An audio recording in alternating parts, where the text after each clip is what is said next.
कि सिख धर्म संपूर्ण है ते किवें है। ते एक सवाल फिर मन दे विच उठेगा कि बाकी धर्म अधूरे ने कि सिख धर्म होल लाइफ सिस्टम आ, होल लाइफ रिलीजन। मीरी भी आ जाती है तो पीरी भी आ जाती है, फिजिकल भी आ जाती है तो मैटाफिजिकल भी आ जाती है, पॉलिटिक्स भी आ जाती है तो स्पिरिचुअलिटी भी आ जाती है जी। ਇੱਕੋ ਧਰਮਾਂ ਮਨੁੱਖਤਾ ਦੇ ਇਤਿਹਾਸ ਦੇ ਵਿੱਚ ਜਿਹੜਾ ਗੁਰੂ ਨੇ ਹੋਲ ਲਾਈਫ ਸਿਸਟਮ ਸਿਰਜਿਆ,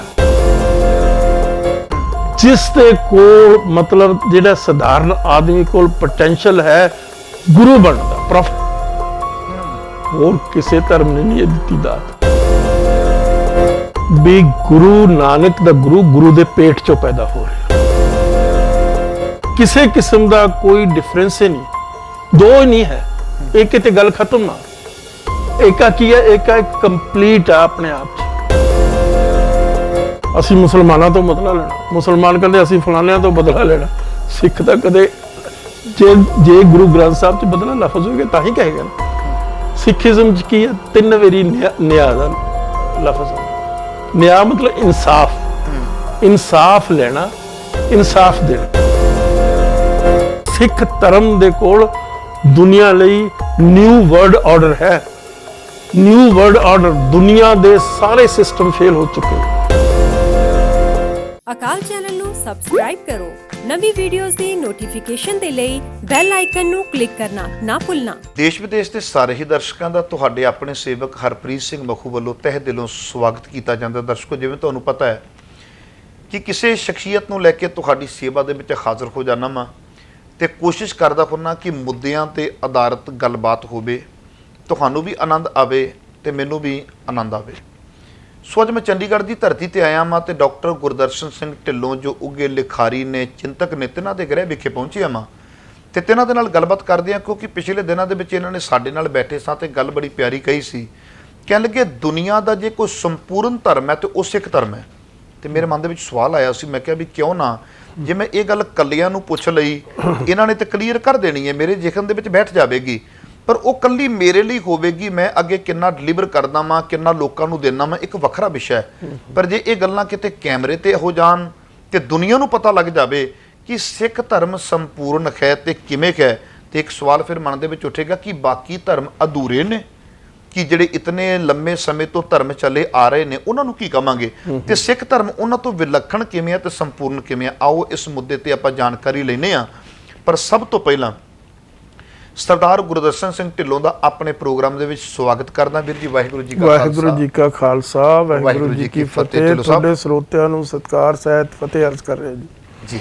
ਢਿੱਲੋਂ ਸਾਹਿਬ, ਪਿਛਲੇ ਸਮੇਂ ਦੇ ਵਿੱਚ ਤੁਸੀਂ ਗੱਲ ਕੀਤੀ ਸੀ ਵੀ ਸਿੱਖ ਧਰਮ ਦੁਨੀਆ ਦਾ ਸੰਪੂਰਨ ਧਰਮ ਹੈ। ਬਿਲਕੁਲ। ਤੇ ਮੈਂ ਚੁੱਪ ਸਾਂ, ਤੁਸੀਂ ਦੱਸਣ ਲੱਗੇ, ਮੈਂ ਕਿਹਾ ਵੀ ਇਹ ਗੱਲ ਅੱਜ ਨਾ ਕਰਿਆ ਜੇ, ਠੀਕ ਹੈ, ਕਰਾਂਗੇ ਉਸ ਦਿਨ ਜਿਸ ਦਿਨ ਕੈਮਰਾ ਲੱਗਾ ਹੋਇਆ ਤੇ ਲੱਖਾਂ ਦਰਸ਼ਕਾਂ ਨੂੰ ਪਤਾ ਲੱਗੇ। ਮੈਂ ਚਾਹਾਂਗਾ ਜੋ ਸਵਾਲ ਦਾ ਸਾਨੂੰ ਜਵਾਬ ਜ਼ਰੂਰ ਦਿਓ। ਦੇਖੋ, ਇਹ ਬੜੀ ਇੰਟਰਸਟਿੰਗ ਕੁਐਸਚਨ ਆ। ਬਹੁਤ ਦੇਰ ਬਾਅਦ ਮੈਨੂੰ ਇਸ ਗੱਲ ਦੀ ਸੋਝੀ ਆਈ ਕਿ ਸਿੱਖ ਧਰਮ ਹੋਲ ਲਾਈਫ ਸਿਸਟਮ ਆ, ਹੋਲ ਲਾਈਫ ਰਿਲੀਜਨ ਹੈ, WHOLE, ਜਿਹਦੇ ਚ ਸਾਰੀ ਚੀਜ਼ ਆ ਜਾਂਦੀ ਹੈ। ਕੀ ਚੀਜ਼ ਆ ਜਾਂਦੀ ਹੈ? ਮੀਰੀ ਵੀ ਆ ਜਾਂਦੀ ਹੈ ਤੇ ਪੀਰੀ ਵੀ ਆ ਜਾਂਦੀ ਹੈ, ਫਿਜ਼ੀਕਲ ਵੀ ਆ ਜਾਂਦੀ ਹੈ ਤੇ ਮੈਟਾਫਿਜ਼ੀਕਲ ਵੀ ਆ ਜਾਂਦੀ ਹੈ, ਪੋਲਿਟਿਕਸ ਵੀ ਆ ਜਾਂਦੀ ਹੈ ਤੇ ਸਪਿਰਿਚੁਅਲਿਟੀ ਵੀ ਆ ਜਾਂਦੀ ਹੈ ਜੀ। ਇੱਕੋ ਧਰਮਾਂ ਮਨੁੱਖਤਾ ਦੇ ਇਤਿਹਾਸ ਦੇ ਵਿੱਚ ਜਿਹੜਾ ਗੁਰੂ ਨੇ ਹੋਲ ਲਾਈਫ ਸਿਸਟਮ ਸਿਰਜਿਆ। ਆਪਾਂ ਕਹਿੰਦੇ ਆ ਨਾ ਵੀ ਸਿੱਖ ਧਰਮ ਕੀ ਹੈ, ਅਸੀਂ ਕਹਿੰਦੇ ਸੰਗਤੀ ਧਰਮ। ਸੰਗਤ ਦਾ ਵਿੱਚ ਵਿਚਰ ਕੇ, ਸਮਾਜ ਦੇ ਵਿੱਚ ਵਿਚਰ ਕੇ ਗੁਰੂ ਨੇ ਇੱਕ ਗੱਲ ਸਮਝੀ ਵੀ ਸਮਾਜ ਦੇ ਵਿੱਚ ਕੁਰੀਤੀਆਂ ਰਹਿਣਗੀਆਂ, ਈਵਲ ਰਹੇਗਾ ਸਮਾਜ ਦੇ ਵਿੱਚ, ਕਿਉਂਕਿ ਬੰਦੇ ਦੀ ਇੱਕ ਫਿਤਰਤ, ਕੁਦਰਤ ਕੰਨਿਓ ਹੈ ਕਿ ਉਹ ਲਾਲਚੀ ਹੈ। ਜਦੋਂ ਬੰਦਾ ਲਾਲਚੀ ਹੋ ਜਾਂਦਾ, ਆਪਣੀਆਂ ਜ਼ਰੂਰਤਾਂ ਤੋਂ ਵੱਧ ਉਸ ਨੂੰ ਲਾਲਚ ਹੁੰਦਾ ਤਾਂ ਪਾਪ ਵੀ ਕਰਦਾ ਜੀ, ਦੂਸਰੇ ਦਾ ਗਲ ਵੀ ਕੱਢਦਾ, ਰਿਸ਼ਵਤ ਵੀ ਕਰਦਾ, ਦੂਸਰੇ ਨੂੰ ਮਾਰਦਾ ਵੀ, ਦੂਸਰੇ ਨਾਲ ਠੱਗੀ ਠੋਰੀ ਵੀ ਕਰਦਾ। ਤਾਂ ਮਹਾਰਾਜ ਨੇ ਕਿਹਾ ਵੀ ਉਸ ਸਿਸਟਮ, ਉਸ ਦੁਨੀਆ ਦੇ ਵਿੱਚ ਵਿਚਰ ਕੇ ਤੁਸੀਂ ਉਸ ਈਵਲ ਦੇ ਖਿਲਾਫ ਲੜਨਾ। ਤੁਸੀਂ ਇਸ ਜੀਵਨ ਨੂੰ ਛੱਡਣਾ ਨਹੀਂ, ਇਸ ਸਮਾਜ ਨੂੰ ਛੱਡ ਕੇ ਜੰਗਲਾਂ 'ਚ ਨਹੀਂ ਜਾਣਾ, ਪਹਾੜਾਂ ਦੀਆਂ ਕੁੰਦਰਾਂ 'ਚ ਨਹੀਂ ਬੈਠਣਾ, ਕੀ ਬਾਤ ਹੈ, ਮੱਠਾਂ ਤੇ ਨਹੀਂ ਜਾਣਾ, ਤੁਸੀਂ ਇਸ ਸਮਾਜ ਦੇ ਵਿੱਚ ਰਹਿੰਦੇ ਹੋਏ ਇਸ ਸਮਾਜ ਦੀਆਂ ਕੁਰੀਤੀਆਂ ਦੇ ਖਿਲਾਫ ਜਦੋਜਹਿਦ ਕਰਨੀ, ਸਟਰਗਲ ਕਰਨੀ ਜੀ। ਹੁਣ ਹਿੰਦੂਇਜ਼ਮ ਆ, ਉਹਦਾ ਅਖੀਰਲਾ ਜਿਹੜੀ ਏਜ ਆ, ਚੌਥਾ ਜਿਹੜਾ ਪਾਰਟ ਆ ਲਾਈਫ ਦਾ, ਉਹ ਕਹਿੰਦੇ ਆ ਵੀ ਤੁਸੀਂ ਆਪਣਾ ਪਰਿਵਾਰ ਛੱਡ ਦਿਓ, ਸਮਾਜ ਛੱਡ ਦਿਓ, ਤੁਸੀਂ ਰੱਬ ਦੀ ਭਾਲ ਸਾਲਵੇਸ਼ਨ ਦੇ ਲਈ, ਆਪਣੀ ਪਰਸਨਲ ਸਾਲਵੇਸ਼ਨ ਦੇ ਲਈ, ਜ਼ਾਤੀ ਸਾਲਵੇਸ਼ਨ, ਪਰਿਵਾਰ ਦੀ ਸਾਲਵੇਸ਼ਨ ਨਹੀਂ, ਸਮਾਜ ਦੀ ਸਾਲਵੇਸ਼ਨ ਨਹੀਂ, ਤੁਸੀਂ ਆਪਣੀ ਸਾਲਵੇਸ਼ਨ ਦੇ ਲਈ ਚਲੇ ਜਾਓ ਦੁਨੀਆ ਛੱਡ ਕੇ। ਪਰਿਵਾਰ ਚਾਹੇ ਰੁਲ ਜਵੇ ਜੀ, ਸਮਾਜ ਚਾਹੇ ਕੁਰੀਤੀਆਂ ਹੁੰਦੀਆਂ ਹੁਣ, ਜ਼ੁਲਮ ਹੋਵੇ, ਸਿਤਮ ਹੋਵੇ, ਉਹਦਾ ਤੁਸੀਂ ਛੱਡ ਕੇ ਆਪਣੀ ਪਰਸਨਲ ਸਾਲਵੇਸ਼ਨ ਦੇ ਲਈ ਤੁਸੀਂ ਮੱਠਾਂ ਤੇ ਚਲੇ ਜਾਓ, ਜੰਗਲਾਂ 'ਚ ਚਲੇ ਜਾਓ, ਪਹਾੜਾਂ 'ਚ ਚਲੇ ਜਾਓ, ਸੰਤਾਂ ਦੇ ਡੇਰਿਆਂ 'ਚ ਚਲੇ ਜਾਓ। ਗੁਰੂ ਇਹ ਗੱਲ ਨਹੀਂ ਅਲਾਉ ਕਰਦਾ। ਉਹ ਕਹਿੰਦਾ ਤੂੰ ਯੂਨੀਵਰਸਲ ਸਾਲਵੇਸ਼ਨ ਦੇ ਲਈ ਲੜਨਾ, ਤੂੰ ਪਰਸਨਲ ਸਾਲਵੇਸ਼ਨ ਲਈ ਨਹੀਂ ਲੜਨਾ। ਤੇਰੀ ਡਿਊਟੀ ਰੱਬ ਨੇ ਲਾਈ ਆ ਕਿ ਦੁਨੀਆ ਜਾਂ ਮਾਨਵਤਾ ਜਿਹੜੀ ਹੈ ਉਸ ਦੀ ਤੂੰ ਸੇਵਾ ਕਰਨੀ ਹੈ ਜਿੰਨੀ ਦੇਰ ਤੇਰੇ ਵਿੱਚ ਸਵਾਸ ਆ ਜੀ। ਤੋ ਇਸ ਕਰਕੇ ਇੱਕ ਬਹੁਤ ਵੱਡਾ ਡਿਪਾਰਚਰ ਆ ਮੀਰੀ ਤੇ ਪੀਰੀ। ਹੁਣ ਜਿਹੜੀ ਮੀਰੀ ਆ ਉਹ ਕੀ ਚੀਜ਼ ਹੈ? ਦੇਖੋ ਬੜੀ ਕਮਾਲ ਦੀ ਗੱਲ, ਸਮਾਜ ਕੀ ਚੀਜ਼ ਆ? ਗੁਰੂ ਕਹਿੰਦਾ ਜੇ ਤੂੰ ਰੱਬ ਦਾ ਸਿਮਰਨ ਵੀ ਕਰਨਾ, ਰੱਬ ਦੀ ਆਰਾਧਨਾ ਵੀ ਕਰਨੀ ਹੈ, ਕਿੱਥੇ ਰਹਿ ਕੇ ਕਰਨੀ? ਸੰਗਤ ਦੇ ਵਿੱਚ ਬੈਠ ਕੇ।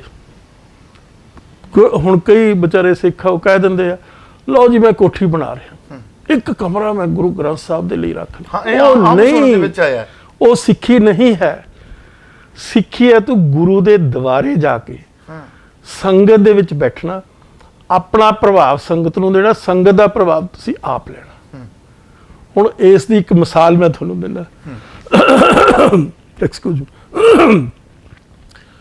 ਜਿਹੜਾ ਸੂਰਜਮੁਖੀ ਹੁੰਦਾ ਨਾ ਫੁੱਲ, ਸਨਫਲਾਵਰ ਜਿਹਨੂੰ ਕਹਿੰਦੇ ਆ, ਉਹ ਕੀ ਕਰਦਾ?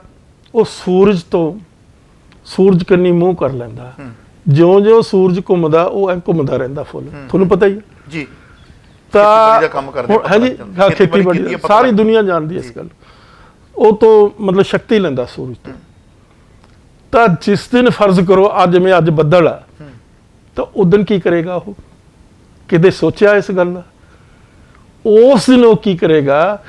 ਇੱਕ ਸੂਰਜਮੁਖੀ ਫਲਾਵਰ ਦੂਸਰੇ ਸੂਰਜਮੁਖੀ ਫਲਾਵਰ ਦੇ ਨਾਲ ਮੂੰਹ ਜੋੜ ਲੂ। ਅੱਛਾ ਜੀ। ਹਾਂ, ਉਹ ਉਸ ਤੋਂ ਸ਼ਕਤੀ ਲੈ ਰਿਹਾ, ਉਸ ਨੂੰ ਸ਼ਕਤੀ ਦੇ ਰਿਹਾ, ਉਸ ਤੋਂ ਪ੍ਰਭਾਵ ਲੈ ਰਿਹਾ, ਉਸ ਨੂੰ ਪ੍ਰਭਾਵ ਦੇ ਰਿਹਾ, ਔਰ ਉਹ ਦੋਨੇ ਫਿਰ ਐ ਮੁੜਦੇ ਜਾਣਗੇ। ਜੋ ਪ੍ਰਕਿਰਿਆ ਸੂਰਜ ਦੀਆਂ ਕਿਰਨਾਂ ਤੋਂ ਲੈਣੀ ਸੀ ਸ਼ਕਤੀ, ਉਹਨਾਂ ਨੇ ਤਾਕਤ ਲੈਣੀ ਸੀ, ਪ੍ਰਭਾਵ ਲੈਣਾ ਸੀ, ਉਹ ਉਹਨਾਂ ਨੇ ਇੱਕ ਦੂਜੇ ਨਾਲ ਮੂੰਹ ਜੋੜ ਕੇ ਉਸ ਨੂੰ ਘੁੰਮ ਕੇ ਉਹਨਾਂ ਨੇ ਇੱਕ ਦੂਜੇ ਤੋਂ ਪ੍ਰਭਾਵ ਲੈ ਲਿਆ। ਇਹ ਸੰਗਤ ਹੈ, ਇਹ ਹੋਲ ਲਾਈਫ ਸਿਸਟਮ ਹੈ, ਇਹ ਮੀਰੀ ਪੀਰੀ ਦਾ ਸਿਸਟਮ ਹੈ। ਸੰਗਤ ਦੇ ਵਿੱਚ ਰਹਿਣਾ, ਸੰਗਤ ਨੂੰ ਆਪਣਾ ਪ੍ਰਭਾਵ ਦੇਣਾ, ਸੰਗਤ ਤੋਂ ਪ੍ਰਭਾਵ ਲੈਣਾ। ਇਸੇ ਕਰਕੇ ਇਸ ਨੂੰ ਅਸੀਂ ਕਹਿੰਦੇ ਹਾਂ ਸੰਗਤੀ ਧਰਮ ਹੈ, ਵੱਖਰਾ ਧਰਮ ਹੈ ਜੀ। ਇਹ ਨਿਆ ਧਰਮ ਇਸ ਫਿਜ਼ੀਕਲ ਵੀ ਆ, ਮੈਟਾਫਿਜ਼ੀਕਲ ਵੀ ਆ। ਫਿਜ਼ੀਕਲ ਹੁੰਦਾ ਦੇਖਦੇ, ਤੁਹਾਡੀ ਫਿਜ਼ੀਕਲ ਮੈਂ ਦੇਖ ਰਿਹਾ ਜੀ, ਪਰ ਤੁਹਾਡੇ ਅੰਦਰ ਜਿਹੜੀ ਸਪਿਰਿਟ ਆ ਉਹ ਨਹੀਂ ਮੈਂ ਦੇਖ ਰਿਹਾ। ਉਹ ਉਦੋਂ ਦੇਖੂੰਗਾ ਜਦੋਂ ਮੈਂ ਗੁਰੂ ਦੇ ਪ੍ਰਭਾਵ ਵਿੱਚ ਆ ਕੇ ਤੁਹਾਡੀ ਆਤਮਾ ਦੇ ਨਾਲ, ਤੁਹਾਡੇ ਖਿਆਲਾਂ ਦੇ ਨਾਲ, ਤੁਹਾਡੀ ਵਿਚਾਰਧਾਰਾ ਦੇ ਨਾਲ ਇੱਕਮਿਕ ਹੋ ਜਾਊਂਗਾ। ਤਾਂ ਮੈਂ ਉਹ ਸੂਰਜਮੁਖੀ ਫੁੱਲ ਬਣ ਜਾਊਂਗਾ ਜਿਸ ਦਿਨ ਸੂਰਜ ਨਹੀਂ ਚੜ੍ਹਦਾ, ਜਿਸ ਦਿਨ ਬੱਦਲ ਹੁੰਦੇ ਆ। ਤਾਂ ਉਸ ਦਿਨ ਉਸ ਸੰਗਤੀ ਸਰੂਪ ਦੇ ਵਿੱਚ ਹੋ ਕੇ ਮੈਂ ਸੰਗਤ ਦੇ ਵਿੱਚ ਰਚ ਕੇ, ਸੰਗਤ ਦੇ ਵਿੱਚ ਬੈਠ ਕੇ ਗੁਰੂ ਦਾ ਆਸਰਾ ਓਟ ਲੈ ਕੇ ਮੈਂ ਆਪਣਾ ਪ੍ਰਭਾਵ ਦੁਨੀਆ ਨੂੰ ਦਊਂਗਾ, ਦੁਨੀਆ ਮੇਰੇ ਤੋਂ ਆਪਣਾ ਪ੍ਰਭਾਵ ਲੈ। ਸਚਾਰਾ ਮੀਰੀ ਦੇ ਸੰਕਲਪ ਨੂੰ ਕਿਸ ਰੂਪ ਚ ਲੈਂਦੇ ਹੋ ਤੇ ਪੀਰੀ ਨੂੰ ਕਿਸ ਸੰਕਲਪ ਦੇ ਵਿੱਚ ਲੈ ਰਹੇ ਹੋ? ਦੇਖੋ, ਜਿਹੜੀ ਦੋ ਚੀਜ਼ਾਂ ਹੈਗੀਆਂ ਹਰ ਅੱਜ ਦੀ ਸਾਰੀ ਦੁਨੀਆ ਦੇ ਵਿੱਚ, ਜਦੋਂ ਤੋਂ ਦੁਨੀਆ ਸਾਜੀ ਗਈ ਹੈ, ਇੱਕ ਸਪਿਰਚੁਅਲਿਟੀ ਹੈ, ਇੱਕ ਹੈਗੀ ਆ ਜਿਹੜੀ ਪ੍ਰੈਕਟੀਕਲ ਲਾਈਫ ਆ ਜੀ। ਇੱਕ ਮੈਟਰ ਹੈ, ਇੱਕ ਸਪਿਰਿਟ ਆ, ਇੱਕ ਫਿਜ਼ੀਕਲ ਹੈ, ਇੱਕ ਮੈਟਾਫਿਜ਼ੀਕਲ। ਦੋ ਚੀਜ਼ਾਂ ਨਾ, ਫਿਜ਼ੀਕਲ ਜਿਹੜੀ ਚੀਜ਼ ਦੇਖ ਰਹੀ ਹੈ, ਇੱਕ ਮੈਟਾਫਿਜ਼ੀਕਲ ਆ। ਇਹ ਫਿਜ਼ੀਕਲ ਚੀਜ਼ ਖਤਮ ਹੋ ਜਾਏਗੀ ਟਾਈਮ ਦੇ ਨਾਲ। ਇਹ ਟਾਈਮ ਸਪੈਨ ਚ ਸਰਗੁਣ ਤੇ ਨਿਰਗੁਣ ਸਮਝੇ ਨਹੀਂ? ਸਰਗੁਣ ਤੇ ਨਿਰਗੁਣ ਸਰੂਪ ਹੈ ਮਤਲਬ ਇਨਸਾਨ ਦਾ, ਔਰ ਉਸ ਦੇ ਵਿੱਚ ਇੱਕ ਸਪਿਰਿਟ ਆ ਤੁਹਾਡੇ ਮਾਈਂਡ ਦੇ ਵਿੱਚ। ਜੇ ਤੁਸੀਂ ਗੁਰੂ ਨੂੰ ਯਾਦ ਨਹੀਂ ਕਰਦੇ, ਗੁਰੂ ਦੀਆਂ ਜਿਹੜੀਆਂ ਐਟਰੀਬਿਊਟਸ ਆ ਉਹਨਾਂ ਨੂੰ ਆਪਣੇ ਵਿੱਚ ਨਹੀਂ ਵਸਾਉਂਦੇ, ਐਟਰੀਬਿਊਟਸ ਹੁੰਦੇ ਗੁਰੂ ਦੇ ਗੁਣ। ਗੁਰੂ ਗੁਣਾਂ ਦਾ ਮਤਲਬ ਇੱਕ ਖਜ਼ਾਨਾ ਹੈ, ਉਸ ਦਾ ਤੁਸੀਂ ਉਸ ਖਜ਼ਾਨੇ ਨੂੰ ਆਪਣੇ ਆਪਣੇ ਸਰੂਪ ਦੇ ਵਿੱਚ ਢਾਲਣਾ। ਸਿੱਖ ਨੇ ਗੁਰੂ ਬਣਨਾ, ਗੁਰੂ ਨੇ ਰੱਬ ਬਣਨਾ। ਕਿਸ ਤਰ੍ਹਾਂ? ਬੜੀ ਕਮਾਲ ਦੀ ਗੱਲ ਹੈ, ਇਤਿਹਾਸ ਦੇ ਵਿੱਚ ਆਉਂਦੀ ਹੈ ਇਹ ਗੱਲ। ਭਾਈ ਲਹਿਣਾ ਜੀ ਕੌਣ?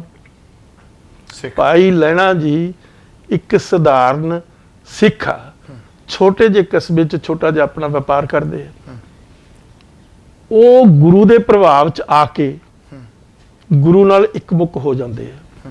ਫਿਰ ਦੇਖੋ ਕਮਾਲ ਦੀ ਗੱਲ, ਲੋਕਾਂ ਨੂੰ ਸਮਝਾਉਣ ਲਈ ਗੁਰੂ ਨਾਨਕ ਨੂੰ ਪਤਾ ਸੀ ਕਿ ਕੰਮ ਜਿਹੜਾ ਇਹ ਗੱਲ ਲੋਕਾਂ ਨੇ ਸਮਝਣੀ ਨਹੀਂ।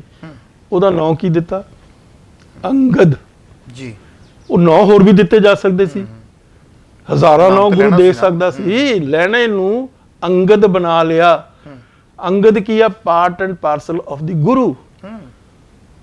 ਆਪਣੀ ਜ਼ਿੰਦਗੀ ਦੇ ਵਿੱਚ ਗੁਰੂ ਨਾਨਕ ਮਹਾਰਾਜ ਦੀ ਆਪਣੀ ਜ਼ਿੰਦਗੀ ਦੇ ਵਿੱਚ ਉਸ ਨੂੰ ਗੁਰੂ ਬਣਾ ਦਿੱਤਾ।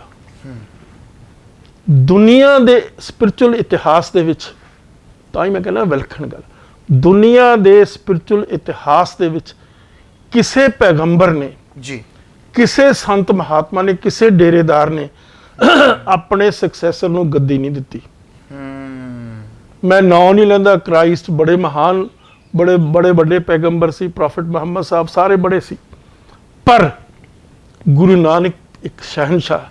ਕਿਉਂ ਅਸੀਂ ਇਸ ਨੂੰ ਸ਼ਹਿਨशाह ਕਹਿੰਦੇ, ਕਿਉਂ ਅਸੀਂ ਉਹਨੂੰ ਬਾਦਸ਼ਾਹ ਕਹਿੰਦੇ? ਉਹਦਾ ਕਾਰਨ, ਬਾਦਸ਼ਾਹ ਤਾਂ ਦਿੰਦਾ ਹੀ ਹੈ ਨਾ ਜੀ, ਲੈਂਦਾ ਤਾਂ ਕੁਛ ਨਹੀਂ।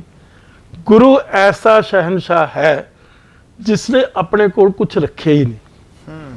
ਉਸਨੇ ਆਪਣੀ ਜ਼ਿੰਦਗੀ ਦੇ ਵਿੱਚ ਸਭ ਤੋਂ ਵੱਡੀ ਵਡਮੁੱਲੀ ਜਿਹੜੀ ਉਹਦੀ ਜਾਇਦਾਦ ਸੀ, ਸਭ ਤੋਂ ਵਡਮੁੱਲਾ ਜਿਹੜਾ ਉਹਦਾ ਖਜ਼ਾਨਾ ਸੀ, ਉਹ ਦੇਤਾ ਜੀ। ਕਿਹਨੂੰ ਦੇਤਾ? ਆਪਣੇ ਸਿੱਖ ਨੂੰ ਦੇਤਾ, ਲਹਿਣਾ ਜੀ ਨੂੰ ਦੇਤਾ। ਔਰ ਫੇਰ ਕੀ ਕੀਤਾ? ਦਿਖਾਇਆ ਕਰਕੇ। ਸਿੱਖ ਸਮਝਦਾ ਨਹੀਂ ਨਾ, ਸਿੱਖ ਨਹੀਂ ਸਮਝਦਾ। ਬਹੁਤ ਵੱਡੀਆਂ ਗੱਲਾਂ, ਬਹੁਤ ਹੀ ਵੱਡੀਆਂ। ਜੇ ਤੁਸੀਂ ਉਸ ਦੇ ਵਿੱਚ ਜਿਓਗੇ ਫਿਰ ਥੋੜੀ ਬਹੁਤੀ ਸਮਝ ਆ ਜਾਂਦੀ। Excuse me. ਤਾਂ ਗੁਰੂ ਨੇ ਆਪਣੇ ਫਾਲੋਅਰ ਨੂੰ ਗੁਰੂ ਬਣਾਤਾ ਜੀ। ਆਮ ਸਧਾਰਨ ਵਿਅਕਤੀ ਨੂੰ ਸਿੱਖ ਬਣਾਇਆ, ਸਿੱਖ ਨੂੰ ਗੁਰੂ ਬਣਾਤਾ। ਗੁਰੂ ਰੱਬ ਸਿੱਖ ਸਿਨੋਨਿਮਸ ਜੀ। ਗੁਰੂ ਸਿੱਖ ਦੇ ਕੋਲ ਇੱਕੋ ਹੀ ਦੁਨੀਆ ਦਾ ਧਰਮ ਹੈ ਵਿਲੱਖਣ, ਜਿਸ ਦੇ ਕੋਲ ਮਤਲਬ ਜਿਹੜਾ ਸਧਾਰਨ ਆਦਮੀ ਕੋਲ ਪੋਟੈਂਸ਼ੀਅਲ ਹੈ ਗੁਰੂ ਬਣਨ ਦਾ, ਪ੍ਰੋਫਿਟ। ਹੋਰ ਕਿਸੇ ਧਰਮ ਨੇ ਨਹੀਂ ਇਹ ਦਿੱਤੀ ਦਾਤ। ਗੁਰੂ ਸ਼ਹਿਨशाह ਹੈ, ਬਾਦਸ਼ਾਹ ਹੈ, ਸ਼ਹਿਨशाਹਾਂ ਦਾ ਸ਼ਹਿਨशाह ਹੈ, ਦੇਣਹਾਰ ਹੈ, ਲੈਣਹਾਰ ਨਹੀਂ ਹੈ, ਦੇਣਹਾਰ। ਜੋ ਕੁਛ ਹੈ ਦੇ ਦਿੱਤਾ। ਕਿੱਡੀ ਮਤਲਬ ਮੈਨੂੰ ਦੱਸੋ ਦੁਨੀਆ ਦੇ ਕਿੰਨੇ ਧਰਮ ਆ ਜੀ? ਕਿਸੇ ਧਾਰਮਿਕ ਪੁਰਸ਼ ਨੇ, ਕਿਸੇ ਧਾਰਮਿਕ ਜਿਹੜਾ ਲੀਡਰ ਹੈ, ਉਹਨੇ ਆਪਣੀ ਜ਼ਿੰਦਗੀ 'ਚ, ਬਾਅਦ 'ਚ ਤਾਂ ਲੜਾਈਆਂ ਹੋਈਆਂ, ਮਾਰ ਕੁਟਾਈ ਹੋਈ ਆ, ਗੱਦੀਆਂ ਖੋਈਆਂ ਗਈਆਂ, ਗੱਦੀਆਂ ਲਈਆਂ ਗਈਆਂ, ਪਰ ਆਪਣੀ ਜ਼ਿੰਦਗੀ ਦੇ ਵਿੱਚ ਜੇ ਕਿਸੇ ਸ਼ਹਿਨशाह ਗੁਰੂ ਨੇ, ਗੁਰੂ ਕੱਲਾ ਗੁਰੂ ਹੀ ਨਹੀਂ, ਸ਼ਹਿਨशाह ਵੀ ਹੈਗਾ, ਬਾਦਸ਼ਾਹ ਵੀ ਹੈਗਾ, ਦੇਣਹਾਰ ਵੀ ਹੈਗਾ, ਬਖਸ਼ਣਹਾਰ ਵੀ ਹੈਗਾ। ਜੇ ਕਿਸੇ ਗੁਰੂ ਨੇ, ਕਿਸੇ ਪ੍ਰੋਫਿਟ ਨੇ ਆਪਣੀ ਜ਼ਿੰਦਗੀ ਦੇ ਵਿੱਚ ਆਪਣੀ ਪ੍ਰੋਫਿਟਹੁੱਡ ਕਿਸੇ ਨੂੰ ਦਿੱਤੀ ਆ, ਉਹ ਸਿਰਫ ਸਿੱਖ ਇਤਿਹਾਸ 'ਚ ਗੁਰੂਆਂ ਨੇ ਦਿੱਤੀ। ਵੀ ਤੁਹਾਡੇ ਕਹਿਣ ਤੋਂ ਭਾਵ ਕਿ ਜੋ ਸਿੱਖੀ ਦੇ ਵਿੱਚ ਮਿਸਾਲ ਮਿਲਦੀ ਹੈ ਕਿ ਦੁਨੀਆ 'ਚ ਕਿਧਰੇ ਨਹੀਂ। ਮੈਨੂੰ ਦੱਸੋ ਕਿੰਨੇ ਡੇਰੇ ਆ? 8000 ਡੇਰੇ ਆ ਪੰਜਾਬ 'ਚ। ਇਹ ਗਵਰਨਮੈਂਟ ਦੇ ਸਟੈਟਿਸਟਿਕਸ ਹੈਗੇ। ਅੱਛਾ। 12,500 ਪਿੰਡ ਆ, ਉਹਨਾਂ 'ਚ ਕਈ ਪਿੰਡਾਂ 'ਚ, 2 ਪਿੰਡਾਂ 'ਚ ਹੋਗੇ, ਤੇ ਕਈ ਸ਼ਹਿਰਾਂ 'ਚ, ਕਸਬਿਆਂ 'ਚ ਡੇਰੇ ਆ, ਹੈਗੇ ਨਾ। ਕਿਸੇ ਡੇਰੇਦਾਰ ਨੇ, ਮੈਨੂੰ ਨਾਂ ਲਓ, ਜਿਹਨੇ ਆਪਣੀ ਜ਼ਿੰਦਗੀ ਦੇ ਵਿੱਚ ਜਦੋਂ ਉਹ ਜਿਉਂਦਾ, ਉਸ ਨੇ ਆਪਣੇ ਫਾਲੋਅਰ ਨੂੰ, ਆਪਣੇ ਸ਼ਿਸ਼ ਨੂੰ ਗੱਦੀ ਦਿੱਤੀ ਹੋਵੇ? ਬੜੇ ਐਸੇ ਹੋਣਗੇ ਨਾ। ਨਾ ਬਿਮਾਰ ਹੈ, ਅਗਲੇ ਕਹਿੰਦੇ ਮੈਂ ਜਿਉਂਦੇ ਜਿਉਂਦੇ ਦੇ ਦਿਆਂ। ਉਹ ਬਿਮਾਰ ਐ ਨਹੀਂ ਨਾ, ਜੇ ਉਹ ਬਿਮਾਰ ਮੰਜੇ ਤੇ ਪਿਆ ਹੈਲਪਲੈਸ, ਤਾਂ ਜਿਹੜਾ ਚਲਾਕ, ਜਿਹੜਾ ਉਹਦਾ ਸ਼ਿਸ਼ਾ ਫਾਲੋਅਰ ਆ, ਉਹਨੇ ਮੱਲੋ ਮੱਲੀ ਗੱਦੀ ਤੇ ਉੱਤੇ ਬੈਠ ਗਿਆ। ਅੱਛਾ। ਆਪਣੀ ਮਰਜ਼ੀ ਨਾਲ ਨਹੀਂ ਦਿੱਤੀ, ਜਿਸ ਮਰਜ਼ੀ ਨਾਲ, ਜਿਸ ਖੁਸ਼ਦਿਲੀ ਦੇ ਨਾਲ, ਜਿਸ ਬੜਪਨ ਮਤਲਬ ਮਾਈਂਡ ਦੇ ਨਾਲ ਗੁਰੂ ਨਾਨਕ ਨੇ ਉਸ ਨੂੰ ਗੁਰੂ ਸਾਜ ਕੇ ਔਰ ਆਪ ਉਸ ਨੂੰ ਕਿਹਾ ਵੀ ਹੁਣ ਤੂੰ ਮੇਰਾ ਗੁਰੂ ਆ, ਮੈਂ ਤੇਰਾ ਫਾਲੋਅਰ। ਇਹ ਨਹੀਂ ਕਿਸੇ ਨੇ ਕੀਤੀ। ਹਾਂ, ਇਹ ਗੱਲ ਕਿਸੇ ਕਰੋ, ਦੱਸੋ ਮੈਨੂੰ, ਆਓ ਮੇਰੇ ਨਾਲ ਡਿਬੇਟ ਕਰੋ। ਸਮਝੇ ਨਹੀਂ? ਆ ਹੁਣ ਆਪਣੇ ਛੋਟੇ ਛੋਟੇ ਡੇਰੇ ਹੁੰਦੇ, ਕੀ ਗੱਲਾਂ ਹੁੰਦੀਆਂ, 100 ਕਰੋੜ ਦੀ ਪ੍ਰੋਬਲਮ, ਕੁਝ ਵੀ ਨਹੀਂ ਹੁੰਦੀ ਇਹ ਗੱਲ। ਉਹ ਦਿੰਦੇ ਨਹੀਂ, ਮਰ ਜਾਂਦੇ ਆ, ਦਿੰਦੇ ਨਹੀਂ। ਸਹੀ ਗੱਲ ਆ। ਉਹ ਜਦੋਂ ਬਿਮਾਰ ਹੋ ਜਾਂਦੇ, ਜਿਹੜੀ ਤੁਸੀਂ ਗੱਲ ਕਹੀ ਹੈ ਨਾ, ਉਹ ਫਿਰ ਜਿਹੜੇ ਚਲਾਕ ਜਿਹੜੇ ਹੁੰਦੇ ਆ ਉਹ ਉਹਦਾ ਗਲ ਘੁੱਟ ਦਿੰਦੇ ਵੀ ਮਹਾਰਾਜ ਮਰ ਗਏ, ਹੁਣ ਰਾਤੋਂ ਰਾਤ ਉਹਨੂੰ ਸਾਹ ਸੁੱਕ ਗਏ। ਸਮਝਿਆ ਕਿ ਨਹੀਂ? ਉਹ ਗੱਦੀ ਤੇ ਬੈਠਣ ਦਾ ਮਤਲਬ ਬਹਾਨਾ ਹੁੰਦਾ। ਗੁਰੂ ਨੇ ਤਾਂ ਇਹ ਗੱਲ ਹੀ ਨਹੀਂ, ਮੌਚੀ ਕੀਤਾ ਜੋ ਕੀਤਾ। ਗੁਰੂ ਨੇ ਤਾਂ ਮਤਲਬ ਗੁਰੂ ਸ਼ਹਿਨशाह ਹੈ ਨਾ, ਗੁਰੂ ਵੀ ਹੈ, ਗੁਰੂ ਸ਼ਹਿਨशाह ਹੋਲ ਲਾਈਫ ਸਿਸਟਮ ਜੀ, ਜਿਹਦੇ ਚ ਫਿਜ਼ੀਕਲ ਵੀ ਹੈ, ਮੈਟਾਫਿਜ਼ੀਕਲ ਵੀ ਹੈ। ਉਸ ਦੀ ਸਪਿਰਿਟ ਜਿਹੜੀ ਹੈ ਨਾ ਗੁਰੂ ਦੀ, ਉਹ ਗੁਰੂ ਨੇ ਉਸ ਦੇ ਵਿੱਚ ਟਰਾਂਸਫਾਰਮ ਕਰ ਦਿੱਤੀ ਹੈ। ਇਹ ਗੱਲ ਤਰਕ ਤੇ ਨਹੀਂ ਸਮਝਾ ਸਕਦੀ। ਤਰਕ ਦੀ ਤਾਂ ਗੱਲ ਇਹ ਆ ਵੀ ਗੱਦੀ ਕਿਉਂ ਛੱਡੂਗਾ ਤਰਕੀ ਆਦਮੀ। ਉਹ ਕਹਿੰਦਾ ਮੈਂ ਗੁਰੂ ਆ, ਮੈਨੂੰ ਲੋਕ ਮੱਥਾ ਟੇਕਦੇ ਆ, ਮੈਂ ਕਿਉਂ ਗੱਦੀ ਛੱਡਾਂ? ਮੈਂ ਇਹਨੂੰ ਆਪ ਉਹਦੇ ਅੱਗੇ ਝੁੱਕ ਕੇ ਕਹਿ ਦਿੱਤਾ ਵੀ ਗੁਰੂ ਤੂੰ ਆ ਜੀ। ਇਸੇ ਤਰ੍ਹਾਂ B40 ਇੱਕ ਜਨਮ ਸਾਖੀ ਹੈ, ਉਹ ਪੇਂਟਿੰਗਸ ਆ, ਉਹਦੇ ਚ ਲਿਖਿਆ ਕੁਛ ਨਹੀਂ ਉਹਦੇ ਚ, ਇੱਕ ਅੱਖਰ ਨਹੀਂ ਲਿਖਿਆ। ਕਿਹੜੀ ਜਗ੍ਹਾ, ਕਿਹੜੀ ਚੀਜ਼? B40 ਉੱਥੇ ਬ੍ਰਿਟਿਸ਼ ਮਿਊਜ਼ੀਅਮ ਚ ਪਈ ਆ। ਉਹ ਐਕਸੈਸ਼ਨ ਨੰਬਰ, ਲਾਇਬ੍ਰੇਰੀ ਦਾ ਨੰਬਰ ਹੁੰਦਾ ਨਾ, ਉਹ ਇਸ ਤਰ੍ਹਾਂ ਨੰਬਰ ਕਿਤਾਬਾਂ ਦੇ ਹੁੰਦੇ, ਉਸ ਨੂੰ B40 ਕਹਿਣ ਲੱਗ ਗਏ ਕਿਉਂਕਿ ਉਹਦਾ ਟਾਈਟਲ ਕੋਈ ਨਹੀਂ ਜੀ, ਉਹਦੇ ਚ ਲਿਖਤ ਕੋਈ ਨਹੀਂ। ਅੱਛਾ, ਉਸ ਦੇ ਵਿੱਚ ਜਿਹੜਾ ਆਥਰ ਆ ਉਹ ਅਖੀਰ ਚ ਦੱਸਦਾ, ਬੜਾ ਇੱਕ ਸਵਾਲ ਹੈ ਨਾ ਵੀ ਗੁਰੂ ਨਾਨਕ ਦਾ ਗੁਰੂ ਕੌਣ ਸੀ। ਇਹ ਸਵਾਲ ਹੈ ਨਾ, ਕੋਈ ਕਹਿੰਦੇ ਕਬੀਰ ਜੀ ਸੀ, ਕੋਈ ਕੁਝ ਕਹੀ ਜਾਂਦੇ। ਇਹ ਸਵਾਲ ਦਾ ਕੋਈ ਜਵਾਬ ਨਹੀਂ, ਉਹ ਜਵਾਬ ਦਿੰਦਾ 1773 ਦੇ ਵਿੱਚ ਉਹ B40 ਮਤਲਬ ਪੇਂਟਿੰਗਸ ਹੀ ਆ, ਸਿਰਫ ਪੇਂਟਿੰਗ। ਤਾਂ ਉਸ ਦੇ ਵਿੱਚ ਉਹ ਕੀ ਕਹਿੰਦਾ ਵੀ ਗੁਰੂ ਨਾਨਕ ਦਾ ਗੁਰੂ ਦੇ ਪੇਟ ਚੋਂ ਪੈਦਾ ਹੋ ਰਿਹਾ। ਗੁਰੂ ਨਾਨਕ ਦਾ ਗੁਰੂ ਨਾਨਕ ਦੇ ਪੇਟ ਚੋਂ ਪੈਦਾ ਹੋ ਗਿਆ। ਪੇਟ ਮੀਨਸ ਉਹਦੇ ਇਮੇਜਿਨੇਸ਼ਨ ਚੋਂ, ਅੰਗਦ ਦੀ ਗੱਲ ਕਰ ਰਿਹਾ। ਜੀ, ਇਹ ਅੰਗਦ ਦੀ ਗੱਲ ਕਰ ਰਿਹਾ ਵੀ ਉਸ ਦਾ ਗੁਰੂ, ਉਸ ਦਾ ਫਾਲੋਅਰ ਵੀ, ਉਹਦਾ ਗੁਰੂ ਵੀ। ਇਹ ਇੱਕ ਬਹੁਤ ਵੱਡਾ ਮਤਲਬ ਫਿਨੋਮੀਨਾ ਜਿਹਨੂੰ ਤਰਕ ਨਾਲ ਤੁਸੀਂ ਨਹੀਂ ਸਮਝ ਸਕਦੇ ਜੀ, ਜਿਸ ਨੂੰ ਗਿਆਨ ਨਾਲ ਨਹੀਂ ਤੁਸੀਂ ਸਮਝ ਸਕਦੇ, ਜਿਸ ਨੂੰ ਉਸ ਦੀ ਪਿਆਰ ਦੇ ਕਲਾਵੇ ਵਿੱਚ ਆ ਕੇ ਹੀ ਉਸ ਦੀ ਤੁਹਾਨੂੰ ਸਮਝ ਆ ਸਕਦੀ ਹੈ ਵੀ ਐਡਾ ਵੱਡਾ। ਅੱਛਾ, ਉਹਨਾਂ ਨੇ ਉੱਚ ਕੀ ਜ਼ਿਕਰ ਕੀਤਾ? ਉਹਦੇ ਚ ਆਹੀ ਜਵਾਬ ਦਿੱਤਾ ਨਾ ਵੀ ਗੁਰੂ ਜਿਹੜਾ ਹੈ ਨਾਨਕ, ਉਹਦਾ ਨਾਂ ਕਬੀਰ ਗੁਰੂ ਆ। ਫਿਰ ਉਸ ਵਿੱਚ ਪੇਂਟਿੰਗ ਦਿਖਾਉਂਦਾ ਉਹ ਵੀ ਦੋਨੇ ਜਣੇ ਬੈਠੇ ਆ, ਕਬੀਰ ਸਾਹਿਬ ਬੈਠੇ ਆ, ਗੁਰੂ ਨਾਨਕ ਸਾਹਿਬ ਬੈਠੇ ਆ। ਗੁਰੂ ਨਾਨਕ ਨੂੰ ਉੱਚੀ ਜਗ੍ਹਾ ਤੇ ਬਿਠਾਉਂਦਾ, ਇੱਥੇ ਕਬੀਰ ਆ, ਇੱਥੇ ਗੁਰੂ ਨਾਨਕ ਆ। ਇੰਡੀਕੇਸ਼ਨ ਹੈ ਨਾ, ਪੇਂਟਿੰਗ ਆ, ਉਹਨੂੰ ਤੁਸੀਂ ਪੜ੍ਹਨਾ ਪੈਂਦਾ ਪੇਂਟਿੰਗ ਵੀ ਗੁਰੂ ਤਾਂ ਬਹੁਤ ਉੱਤੇ ਆ। ਤੇ ਉਹ ਫਿਰ ਮਤਲਬ ਚਲੋ ਉਹ ਗੱਲ ਹੈ, ਮਤਲਬ ਸਿੱਖੀਜ਼ਮ ਦੇ ਵਿੱਚ ਹਰ ਚੀਜ਼ ਵਿਲੱਖਣ, ਉਸ ਦੀ ਕੋਈ ਸਿਮਿਲੈਰਿਟੀ ਨਹੀਂ ਦੂਸਰੇ ਧਰਮਾਂ ਦੇ ਨਾਲ, ਕੋਈ ਮਤਲਬ ਇਕਸਾਰਤਾ ਨਹੀਂ। ਕਿਸੇ ਪੈਗੰਬਰ ਨੇ ਆਪਣੀ ਜ਼ਿੰਦਗੀ ਦੇ ਵਿੱਚ ਆਪਣਾ ਜਿਹੜੀ ਗੱਦੀ ਆ ਆਪਣੇ ਫਾਲੋਅਰ ਨੂੰ ਦਿੱਤੀ ਹੋਵੇ, ਕੋਈ ਮੈਨੂੰ ਮਿਸਾਲ ਦੇ ਦੇਵੇ ਸਿਵਾਏ ਗੁਰੂ ਨਾਨਕ ਦੀ। ਸਿੱਖ ਸਮਝਿਆ ਨਹੀਂ, ਗੁਰੂ ਦੀ ਕਰਾਮਾਤ ਆ ਇਹ, ਗੁਰੂ ਦਾ ਮਿਰੇਕਲ ਆ ਜਿਹੜਾ ਸਿੱਖ ਨਹੀਂ ਸਮਝ ਸਕਦਾ। ਐਡਾ ਬੜਾ ਗੱਲ ਕੀਤੀ ਹੈ ਵੀ ਸਿੱਖ ਧਰਮ ਦੁਨੀਆ ਦਾ ਸੰਪੂਰਨ ਧਰਮ, ਸਭ ਤੋਂ ਸੰਪੂਰਨ ਧਰਮ ਆ, ਵਿਲੱਖਣ ਆ, ਹਨਾ। ਹੁਣ ਜਿਹੜਾ ਬਾਕੀ ਧਰਮ ਦੇ ਲੋਕ ਉਹ ਕਹਿਣਗੇ ਵੀ ਸਾਡਾ ਅਧੂਰਾ ਆ। ਮੈਂ ਤਾਂ ਕਿਸੇ ਨੂੰ ਕ੍ਰਿਟੀਸਾਈਜ਼ ਨਹੀਂ ਕਰਦਾ, ਮੈਂ ਤਾਂ ਆਪਣੇ ਧਰਮ ਦੇ ਮਤਲਬ ਕਲਾਵੇ ਵਿੱਚ ਬੈਠ ਕੇ ਉਸ ਦੀ ਬੜਪਨਤਾ ਨੂੰ ਡਿਸਕਸ ਕਰ ਰਿਹਾ। ਮੇਰੇ ਲਈ ਮਾੜੀ ਗੱਲ ਹੋਏਗੀ ਜੇ ਮੈਂ ਕਹਾ ਹਿੰਦੂਇਜ਼ਮ ਮਾੜਾ, ਇਸਲਾਮ ਮਾੜਾ, ਕ੍ਰਿਸਚੀਅਨਿਟੀ ਮਾੜੀ ਜਾਂ ਜੂਡਾਇਜ਼ਮ ਮਾੜਾ, ਮੈਂ ਨਹੀਂ ਕਹੂੰਗਾ। ਪਰ ਉਹਨਾਂ 'ਚ ਇਹ ਗੱਲ ਹੈ ਨਹੀਂ, ਜੇ ਹੈ ਤਾਂ ਮੈਨੂੰ ਦੱਸੋ। ਇਹ ਨਹੀਂ ਮੈਂ ਕਦੇ ਵੀ ਕਹੂੰਗਾ ਵੀ ਉਹ ਮਾੜੇ ਆ, ਸਾਰੇ ਧਰਮ ਵੱਡੇ। ਜਿਵੇਂ ਸਿੱਖੀ ਦੀ ਤੁਸੀਂ ਪਿਛਲੇ ਦਿਨਾਂ 'ਚ ਮੇਰੇ ਨਾਲ ਗੱਲ ਕੀਤੀ ਸੀ, ਹਾਂਜੀ, ਤੁਸੀਂ ਕਿਹਾ ਸੀ ਵੀ ਜਿਹੜੀ ਸਿੱਖੀ ਹੈ ਇਹ ਸੱਚ ਔਰ ਬੁਨਿਆਦ ਦੇ ਉੱਪਰ ਖੜੀ ਹੈ, ਔਰ ਹਿੰਦੂਇਜ਼ਮ ਉਹ ਕਾਸਟਿਜ਼ਮ ਦੇ ਉੱਪਰ ਖੜਾ ਆ। ਤੁਸੀਂ ਉਸ ਦਿਨ ਗੱਲ ਕੀਤੀ ਸੀ ਵੀ ਸਿੱਖੀ ਦਾ ਸਭ ਤੋਂ ਵੱਡਾ ਵਡੱਪਣ ਇਹ ਆ। ਮੈਂ ਦੱਸਦਾ, ਹੁਣ ਗੱਲ ਬੜੀ ਡਿਬੇਟ 'ਚ ਮੈਂ ਕਹਿ ਚੁੱਕਿਆ ਇਹ ਗੱਲ ਜੀ। ਸੱਚ ਦੀ ਗੱਲ ਲੋਕ ਕਰਦੇ ਆ ਵੀ ਸੱਚ ਅਧੂਰਾ। ਗੁਰੂ ਜਿਹੜਾ ਸਤ ਚਿੱਤ ਆਨੰਦ, ਤਿੰਨ ਚੀਜ਼ਾਂ ਹੈਗੀਆਂ, ਇਹ ਹਿੰਦੂਇਜ਼ਮ ਦਾ ਵਰਲਡ ਵਿਊ ਆ। ਸਿੱਖੀਜ਼ਮ ਦਾ ਵਰਲਡ ਵਿਊ ਹੈਗਾ ਲਵ, ਪਿਆਰ, ਇਸ਼ਕ। ਔਰ ਉਹ ਇਸ਼ਕ ਵੀ ਆ, ਉਹਦੇ ਵਿੱਚ ਤੂੰ ਤੇ ਮੈਂ ਦਾ ਰਿਸ਼ਤਾ ਖਤਮ ਆ, ਇੱਕੋ ਹੀ ਹੈ। ਇੱਕ ਵਨਨੈਸ, ਇਸੇ ਕਰਕੇ ਏਕਮਕਾਰ ਏਕਾ ਲੱਗਿਆ ਨਾ ਸਭ। ਜੀ ਹੁਣ ਮੈਂ ਤਾਂ ਸਾਰੀ ਚੀਜ਼ ਅੰਗਰੇਜ਼ੀ 'ਚ ਪੜ੍ਹੀ ਵੀ ਹੈ, ਫਿਲਾਸਫੀ ਵਗੈਰਾ ਮੇਰਾ ਇੰਟਰਸਟ ਆ। ਮੈਨੂੰ ਕਈ ਵਾਰੀ ਪੰਜਾਬੀ ਦੇ ਈਡੀਅਮ ਬਹੁਤੇ ਆਉਂਦੇ ਨਹੀਂ ਹੈਗੇ, ਕਿਉਂਕਿ ਸਾਡੇ ਵੇਲੇ ਅੰਗਰੇਜ਼ੀ ਚੱਲਦੀ ਸੀ ਸਾਰੀ। ਚਲੋ ਕਹਿ ਨਹੀਂ ਹੋ ਤੋ ਗੁਰੂ ਜਿਹੜਾ ਹੈਗਾ ਉਹ ਵਨਨੈਸ ਦੇ ਵਿੱਚ ਸਾਰੀ ਚੀਜ਼ ਨੂੰ ਦੇਖ ਰਿਹਾ ਵੀ ਕੋਈ ਹੈ ਹੀ ਨਹੀਂ ਗੱਲ, ਕਿਸੇ ਕਿਸਮ ਦਾ ਕੋਈ ਡਿਫਰੈਂਸ ਹੀ ਨਹੀਂ, ਦੋ ਹੀ ਨਹੀਂ ਹੈ, ਇੱਕ ਤੇ ਗੱਲ ਖਤਮ ਆ। ਏਕਾ ਕੀ ਹੈ? ਏਕਾ ਇੱਕ ਕੰਪਲੀਟ ਆ ਆਪਣੇ ਆਪ 'ਚ। ਜਿਸ ਤਰ੍ਹਾਂ ਅਸੀਂ ਕਹਿ ਦਈਏ ਯੂਨੀਵਰਸਿਟੀ, ਇੱਕ ਯੂਨੀਵਰਸਿਟੀ ਹੋਊਗੀ ਨਾ, ਉਹਦੇ ਵਿੱਚ ਕੀ ਕੀ ਆ? ਸਟੂਡੈਂਟ ਵੀ ਆ ਉਹਦੇ 'ਚ, ਟੀਚਰ ਵੀ ਆ ਉਹਦੇ 'ਚ, ਬਿਲਡਿੰਗ ਵੀ ਆ ਉਹਦੇ 'ਚ, ਵਾਈਸ ਚਾਂਸਲਰ ਵੀ ਆ ਉਹਦੇ 'ਚ, ਰਜਿਸਟਰਾਰ, ਕਿੰਨੀਆਂ ਚੀਜ਼ਾਂ ਉਹਦੇ 'ਚ, ਮੈਸ ਵੀ ਹੈਗੀ, ਹੋਸਟਲ ਵੀ ਹੈ, ਕਿੰਨੀਆਂ ਹੀ ਚੀਜ਼ਾਂ ਉਹਦੇ 'ਚ। ਪਰ ਗੁਰੂ ਨੇ ਇੱਕੋ ਗੱਲ ਕਹਿਤੀ, ਗੱਲ ਇੱਕੋ ਹੀ, ਦੋ ਤਾਂ ਹੈ ਹੀ ਨਹੀਂ। ਤੋ ਗੁਰੂ ਨਾ ਇਸ ਕਿਸਮ ਦੀ ਪਾਰਟੀਸ਼ਨ ਨਹੀਂ ਕਰ ਰਿਹਾ ਵੀ ਆਹ ਫਿਜ਼ੀਕਲ ਆ ਮੈਟਾਫਿਜ਼ੀਕਲ ਆ, ਮਾਈਂਡ ਆ, ਕੋਈ ਮੈਟਰ ਹੈ, ਕੁਛ ਨਹੀਂ ਹੈ, ਇੱਕੋ ਹੀ ਚੀਜ਼ ਹੈ, ਸਰਗੁਣ ਤੇ ਨਿਰਗੁਣ। ਜਿਹੜਾ ਨਿਰਗੁਣ ਆ ਉਹਦਾ ਕੋਈ ਆਕਾਰ ਨਹੀਂ, ਉਹਦਾ ਰੰਗ ਨਹੀਂ, ਉਹਦਾ ਰੂਪ ਨਹੀਂ, ਉਹਦੀ ਉਮਰ ਨਹੀਂ।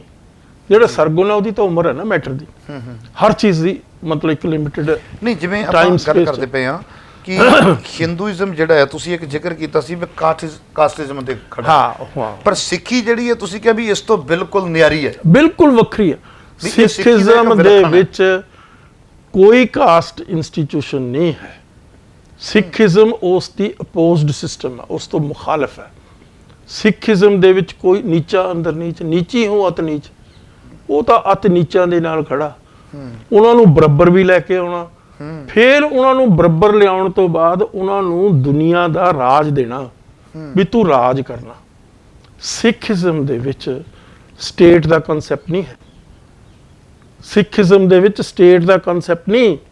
ਜਿਸ ਤਰ੍ਹਾਂ ਹਿੰਦੂ ਕਹਿੰਦੇ ਭਾਰਤ ਮਾਤਾ, ਉਹ ਇੰਗਲੈਂਡ ਵਾਲੇ ਕਹਿੰਦੇ ਮਦਰਲੈਂਡ ਆ ਸਾਡੀ ਇੰਗਲੈਂਡ, ਫਰਾਂਸ ਵਾਲੇ ਕਹਿੰਦੇ ਮਦਰਲੈਂਡ ਆ, ਸਾਰੀ ਦੁਨੀਆ ਕਹਿੰਦੀ। ਸਿੱਖੀਜ਼ਮ ਦੇ ਵਿੱਚ ਮੈਨੂੰ ਦੱਸੋ ਕਦੇ ਇਹੋ ਜਿਹੀ ਗੱਲ ਆਈ ਹੈ? ਸ਼ਬਦ ਹੀ ਨਹੀਂ। ਸਿੱਖੀਜ਼ਮ 'ਚ ਰਾਜ ਹੈ। ਔਰ ਸਿੱਖੀਜ਼ਮ ਦੇ ਵਿੱਚ ਜਿਹੜਾ ਬਦਲਾ ਸ਼ਬਦ ਨਹੀਂ ਹੈ ਸ਼੍ਰੀ ਗੁਰੂ ਗ੍ਰੰਥ ਸਾਹਿਬ ਦੇ ਵਿੱਚ। ਸਾਰੀ ਦੁਨੀਆ ਦੇ ਜਿੰਨੇ ਧਾਰਮਿਕ ਲੋਕ ਆ, ਫਾਲੋਅਰ ਆ, ਉਹ ਕਹਿੰਦੇ ਅਸੀਂ ਬਦਲਾ ਲੈਣਾ, ਅਸੀਂ ਮੁਸਲਮਾਨਾਂ ਤੋਂ ਬਦਲਾ ਲੈਣਾ। ਮੁਸਲਮਾਨ ਕਹਿੰਦੇ ਅਸੀਂ ਫਲਾਣਿਆਂ ਤੋਂ ਬਦਲਾ ਲੈਣਾ। ਸਿੱਖ ਤਾਂ ਕਦੇ ਜੇ ਗੁਰੂ ਗ੍ਰੰਥ ਸਾਹਿਬ 'ਚ ਬਦਲਾ ਲਫ਼ਜ਼ ਹੋਏਗਾ ਤਾਂ ਹੀ ਕਹੇਗਾ ਨਾ। ਸਿੱਖੀਜ਼ਮ 'ਚ ਕੀ ਹੈ? 3 ਵਾਰੀ ਨਿਆਂ ਦਾ ਲਫ਼ਜ਼ ਆਉਂਦਾ। ਨਿਆਂ ਮਤਲਬ ਇਨਸਾਫ, ਇਨਸਾਫ ਲੈਣਾ, ਇਨਸਾਫ ਦੇਣਾ। ਅਸੀਂ ਬਦਲਾ ਲੈਣਾ ਹੀ ਨਹੀਂ ਕਿਸੇ ਤੋਂ। ਉਹ ਬਦਲਾ ਤਾਂ ਮਿਸਲਦਾਰਾਂ ਨੇ, ਰਣਜੀਤ ਸਿੰਘ ਨੇ ਕਿਸੇ ਮੁਸਲਮਾਨ ਤੋਂ ਬਦਲਾ ਲਿਆ ਹੋਵੇ ਤਾਂ ਤੁਸੀਂ ਮੈਨੂੰ ਦੱਸੋ ਕਿਉਂ ਨਹੀਂ ਲਿਆ? ਕਿਉਂਕਿ ਉਹਨਾਂ ਦੇ ਜਿਹੜੇ ਰਾਜ ਸੀ ਉਹ ਸਿੱਖੀ ਸਿਧਾਂਤਾਂ ਤੇ, ਸਿੱਖੀ ਕਦਰਾਂ ਕੀਮਤਾਂ ਤੇ, ਗੁਰੂ ਗ੍ਰੰਥ ਸਾਹਿਬ ਦੀ ਵਿਚਾਰਧਾਰਾ ਤੇ ਬਣੇ ਹੋਏ ਰਾਜ ਸੀ। ਇਸ ਕਰਕੇ ਉਹ ਲੈ ਨਹੀਂ ਸੀ ਸਕਦੇ। ਉਹ ਇਹ ਗੱਲ ਲਈ ਮਜਬੂਰ ਨਹੀਂ ਸੀ ਕਰ ਸਕਦੇ ਮੁਸਲਮਾਨਾਂ ਨੂੰ ਵੀ ਤੁਸੀਂ ਸਿੱਖ ਬਣ ਜਾਓ, ਤਲਵਾਰ ਆ ਤੁਹਾਡੇ ਸਾਹਮਣੇ ਜੀ। ਕਿਉਂ? ਗੁਰੂ ਗ੍ਰੰਥ ਸਾਹਿਬ ਇਸ ਗੱਲ ਦੀ ਇਜਾਜ਼ਤ ਨਹੀਂ ਦਿੰਦਾ। ਗੁਰੂਆਂ ਨੇ ਇਹ ਤਾਂ ਗੱਲ ਦੀ ਕਿਹਾ ਧਾਰਮਿਕ ਆਜ਼ਾਦੀ ਹੈ, ਹਰ ਇੱਕ ਮਨੁੱਖ ਦਾ ਆਪਣਾ ਧਾਰਮਿਕ ਅਧਿਕਾਰ ਹੈ, ਮਨੁੱਖ ਦਾ ਅਧਿਕਾਰ। ਸਿੱਖ ਧਰਮ ਦੁਨੀਆ ਦਾ ਸੰਪੂਰਨ ਸਿੱਖ ਧਰਮ ਦੇ ਕੋਲ ਦੁਨੀਆ ਲਈ ਨਿਊ ਵਰਲਡ ਆਰਡਰ ਹੈ। New world order. ਦੁਨੀਆ ਦੇ ਸਾਰੇ ਸਿਸਟਮ ਫੇਲ ਹੋ ਚੁੱਕੇ ਆ, ਦੁਨੀਆ ਦੇ ਸਾਰੇ ਸਿਸਟਮ ਫੇਲ ਹੋ ਚੁੱਕੇ ਆ ਮਖੂ ਸਾਹਿਬ। ਡੈਮੋਕ੍ਰੇਸੀ ਫੇਲ ਹੋ ਚੁੱਕੀ ਆ। ਹਿੰਦੁਸਤਾਨ 'ਚ ਡੈਮੋਕ੍ਰੇਸੀ ਹੈ। ਕਿਸ ਤਰੀਕੇ ਨਾਲ ਮੌਬ ਲਿੰਚਿੰਗ ਹੋ ਰਹੀ ਹੈ ਮੁਸਲਮਾਨਾਂ ਦੀ, ਮਾਸੂਮ ਲੋਕਾਂ ਦੀ। ਕਿਸ ਤਰੀਕੇ ਨਾਲ ਉਹਨਾਂ ਨੂੰ ਕੁੱਟਿਆ ਮਾਰਿਆ ਜਾ ਰਿਹਾ। ਕਿਸ ਤਰੀਕੇ ਨਾਲ ਮੁਸਲਮਾਨਾਂ ਨੇ ਹਿੰਦੂਆਂ ਦਾ ਕਾਨ ਕੀਤਾ, ਸਿੱਖਾਂ ਦਾ ਕਾਨ ਕੀਤਾ। ਕਿਸ ਤਰੀਕੇ ਨਾਲ ਈਸਾਈਆਂ ਨੇ ਮੁਸਲਮਾਨਾਂ ਦੇ ਕਰੂਸੇਡਰਸ ਹੁੰਦੇ ਉਹ ਕੀਤੇ, ਤਬਾਹੀਆਂ, ਅੱਗਾਂ ਲਾਤੀਆਂ ਉਹਨਾਂ ਦੇ ਜਿੱਥੇ ਉਹ ਰਹਿੰਦੇ ਸੀ। ਸਿੱਖਾਂ ਨੇ ਨਹੀਂ ਇਹ ਕੰਮ ਕੀਤਾ। ਸਿੱਖੀਜ਼ਮ ਇਸ ਗੱਲ ਦੀ ਇਜਾਜ਼ਤ ਨਹੀਂ ਦਿੰਦਾ। ਸਿੱਖ ਰਾਜ ਜਿਸ ਦਿਨ ਹੋਏਗਾ ਉਸੇ ਦਿਨ ਦੁਨੀਆ ਦੇ ਵਿੱਚ ਇਨਸਾਨ। ਮੈਨੂੰ ਦੱਸੋ ਰਣਜੀਤ ਸਿੰਘ ਦਾ 40 ਸਾਲ ਦਾ ਰਾਜ ਆ, 10 ਸਾਲ ਬਾਅਦ ਜਾਂ 50 ਦਾ ਲਾ ਲਓ, ਕੋਈ ਕਮਿਊਨਲ ਰਾਈਟਸ ਹੋਏ? ਕੋਈ ਲਿੰਗੁਇਸਟਿਕ ਰਾਈਟਸ ਹੋਏ ਆ? ਕੋਈ ਰੀਜਨਲ ਰਾਈਟਸ ਹੋਇਆ ਵੀ ਮੈਂ ਫਲਾਣੇ ਕਿਤੇ ਦਾ, ਤੂੰ ਫਲਾਣੇ ਕਿਤੇ ਦਾ, ਆ ਜਾ ਲੜੀਏ, ਮੈਂ ਸੁਪੀਰੀਅਰ ਹਾਂ ਤੂੰ ਇਨਫੀਰੀਅਰ ਹੈ? ਇਸ ਗੱਲ ਦੀ ਲੜਾਈ ਕਦੇ ਹੋਈ ਨਹੀਂ, ਕਦੇ ਹੋਈ ਨਹੀਂ। ਅੱਜ ਦੇਖੋ BBC ਨੇ ਕੀ ਕੀਤਾ, ਸਾਰੀ ਦੁਨੀਆ ਦੇ ਰਾਜਿਆਂ, ਮਹਾਰਾਜਿਆਂ, ਰੂਲਰਸ ਦਾ, ਜਿਹੜੇ ਡੈਮੋਕ੍ਰੈਟਿਕ ਰੂਲਰਸ ਆ ਉਹਨਾਂ ਦਾ ਵੀ ਸਰਵੇ ਵਿੱਚ ਆ। 3000 ਸਾਲ ਦੀ ਇਨਸਾਨ ਦੀ ਇਤਿਹਾਸ ਆ। 3000 ਸਾਲ ਦੇ ਅੰਦਰ ਅੰਦਰ ਇੱਕੋ ਰਾਜਾ ਜਿਸ ਨੇ ਇਨਸਾਫ ਦਿੱਤਾ, ਪੀਸ ਦਿੱਤਾ, ਪਿਆਰ ਦਿੱਤਾ, ਲਵ ਦਿੱਤਾ, ਉਹ ਰਣਜੀਤ ਸਿੰਘ ਆ। ਕਿਉਂ ਹੈ? ਇਸ ਕਰਕੇ ਹੈ ਕਿ ਰਣਜੀਤ ਸਿੰਘ ਨੇ ਸਿੱਖ ਕਦਰਾਂ ਕੀਮਤਾਂ ਤੇ ਗੁਰੂ ਗ੍ਰੰਥ ਸਾਹਿਬ ਨੂੰ ਸਮਰਪਿਤ ਹੋ ਕੇ ਉਸਨੇ ਰਾਜ ਕੀਤਾ। ਉਸ ਜਦੋਂ ਜਾਂਦਾ ਸੀ, ਕਰਤਾਰਪੁਰੀ ਬੀੜ ਹੈ ਨਾ ਜਿਹੜੀ ਓਰੀਜਨਲ ਲਿਖੀ ਵੀ ਜੀ, ਉਹਨੇ ਮੰਗਵਾ ਲਈ ਸੀ ਕਰਤਾਰਪੁਰ ਦੇ ਸੋਢੀਆਂ ਤੋਂ। ਉਹ ਗ੍ਰੰਥੀ ਵਾਕ ਲੈਂਦਾ ਸੀ, ਸੁਣਦੇ ਸੀ ਮਹਾਰਾਜ, ਸੁਣ ਤੋਂ ਬਾਅਦ ਉਹ ਪ੍ਰਸ਼ਾਦ ਲੈ ਕੇ ਫਿਰ ਉਹ ਆਪਣੇ ਕੰਮ ਤੇ ਜਾਂਦਾ ਸੀ। ਜੀ, ਵੀ ਕਹਿਣ ਤੋਂ ਭਾਵ ਕਿ ਸਿੱਖੀ ਅਸੂਲ ਜਦੋਂ ਕਿਸੇ ਦੇ ਅੰਦਰ ਚਲੇ ਜਾਂਦੇ ਨੇ ਤੇ ਉਹੀ ਜਦੋਂ ਰਾਜਗੱਦੀ ਤੇ ਬਹੇਗਾ ਉਹੀ ਨਿਆਂ ਦੇ ਸਕਦਾ, ਉਹੀ ਨਿਆਂ ਦੇ ਸਕਦਾ, ਹੋਰ ਦੇ ਹੀ ਨਹੀਂ ਸਕਦਾ। ਕਿਉਂਕਿ ਉਹ ਕਹਿੰਦਾ ਵੀ ਰਾਜ ਕਿਹਦਾ? ਖਾਲਸਾ ਰਾਜ ਆ ਇਹ ਰਣਜੀਤ ਸਿੰਘ ਦਾ ਰਾਜ ਨਹੀਂ। ਰਣਜੀਤ ਸਿੰਘ ਤਾਂ ਜਾ ਕੇ ਉੱਥੇ ਕਹਿੰਦਾ ਅਕਾਲ ਤਖਤ ਸਾਹਿਬ ਦੇ ਜਥੇਦਾਰ ਨੂੰ ਵੀ ਮਾਰੋ ਮੇਰੇ ਕੋਲ। ਉਹਦੀ ਗ੍ਰੇਟਨੈਸ ਇਸ ਗੱਲ 'ਚ ਆ। ਹੁਣ ਮਾਫ ਕਰੋ, ਅੱਜ ਕਈ ਬੰਦੇ ਕਹਿੰਦੇ ਅਸੀਂ ਜਾਣਾ ਨਹੀਂ ਅਕਾਲ ਤਖਤ ਤੇ। ਉਹ ਤੁਸੀਂ ਕੌਣ ਹੋ? ਕੀ ਤੁਹਾਡੀ ਔਕਾਤ ਆ? ਕੀ ਤੁਹਾਡਾ ਸਟੇਟਸ ਆ? ਕੀ ਤੁਹਾਡੀ ਪੋਜੀਸ਼ਨ ਆ? ਜੇ ਅੱਜ ਰਣਜੀਤ ਸਿੰਘ ਦੁਨੀਆ ਦੇ ਸਾਰੀ ਮਾਨਵਤਾ ਦੇ ਇਤਿਹਾਸ ਦੇ ਵਿੱਚ ਨੰਬਰ 1 ਰਾਜਾ ਇਸ ਕਰਕੇ ਉਹ ਜਾ ਕੇ ਸ਼੍ਰੀ ਅਕਾਲ ਤਖਤ ਸਾਹਿਬ ਨੂੰ ਸਮਰਪਿਤ ਹੋ ਰਿਹਾ। ਤੁਸੀਂ ਬੜੀ ਸੁੰਦਰ ਗੱਲ ਕੀਤੀ ਹੈ ਕਿ ਜਿਸ ਤਰੀਕੇ ਨਾਲ ਹਵਾਲਾ ਦਿੱਤਾ ਆ ਵੀ ਸ਼ੇਰੇ ਪੰਜਾਬ ਗੁਰੂਆਂ ਦੀ ਵਿਚਾਰਧਾਰਾ ਤੇ ਸੀ, ਇਸੇ ਕਰਕੇ ਨਿਆਂ ਮਿਲਿਆ ਆ। ਐਬਸੋਲੂਟਲੀ। ਔਰ ਉਹ ਨਿਆਂ ਅੱਜ ਤੱਕ ਦੁਨੀਆ ਵਿੱਚ ਕਿਸੇ ਰਾਜ ਨੇ ਨਹੀਂ ਦਿਖਾਇਆ, ਕਿਸੇ ਰਾਜ ਨੇ ਨਹੀਂ ਦਿਖਾਇਆ। ਅੱਜ ਡੈਮੋਕ੍ਰੇਸੀਜ਼ ਆ।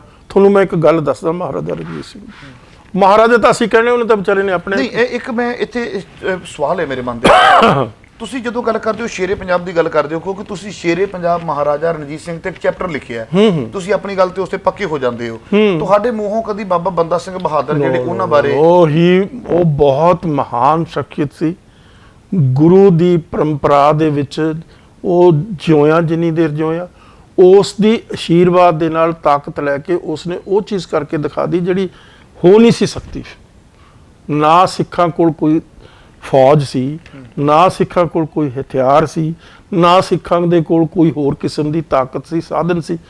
ਉਹ ਇੱਕ ਮਿਰੇਕਲ ਹੈ।